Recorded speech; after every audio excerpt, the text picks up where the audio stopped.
പുത്തൻ തലമുറ മൊബൈലിന് അഡിക്റ്റാണ്, വായനാശീലമില്ല, മദ്യത്തിനും മയക്കുമരുന്നിനും അഡിക്റ്റാണ്. അങ്ങനെ പല വാർത്തകൾ കേട്ടിട്ടുണ്ട്, വായിച്ചിട്ടുണ്ട്.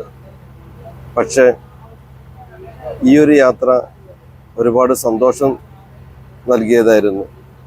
ഇന്നലെ രാത്രി ട്രെയിനിൽ വെച്ച് ഒരു കൂട്ടം യുവാക്കൾ, അതിൽ ആൺകുട്ടികളും പെൺകുട്ടികളുമുണ്ട്, അവരൊത്തുചേർന്ന് പാട്ടുപാടുന്നു. അതിൽ പങ്കെടുക്കാൻ എനിക്കും സാധിച്ചു.